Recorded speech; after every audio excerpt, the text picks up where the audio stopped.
கர்த்தருக்கு ஸ்தோத்திரம். புது வருடம் வரப்போகிறது. கடந்த 2023 ஆண்டு கடைசியில் கர்த்தர் கொடுத்த வாக்கு தத்தத்தின்படி 2024 ஆண்டு வரை கர்த்தர் தொடர்ந்து கண்மணி போல காத்து கொண்டார். என் பாடுகளின் மத்தியிலே அவர் கடந்து வந்தினார்.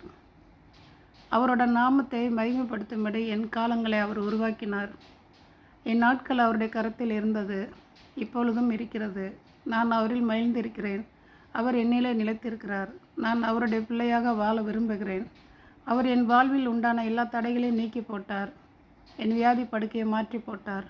நம்பிக்கையின் வார்த்தையை கொடுத்திருக்கிறார். விசுவாசத்தை அறிக்கையிட்டு கொண்டிருக்கிறேன். விசுவாசம் என்னிலே நிலைத்திருக்கிறது. கர்த்தர் நல்லவர். அவர் எப்பொழுதும் நான் ருசித்து பார்க்கிறேன். அவர் நல்லவராகவே இருக்கிறபடியால் உத்தமமும் உண்மையுமாய் அவரோட வழியில் நடக்க நான் விரும்புகிறேன். கர்த்தர் ஒருவரே என்னை தாங்க பண்ணுகிறார். சுகமாய் தங்க பண்ணியிருக்கிறார். ஸ்தோத்திரம்.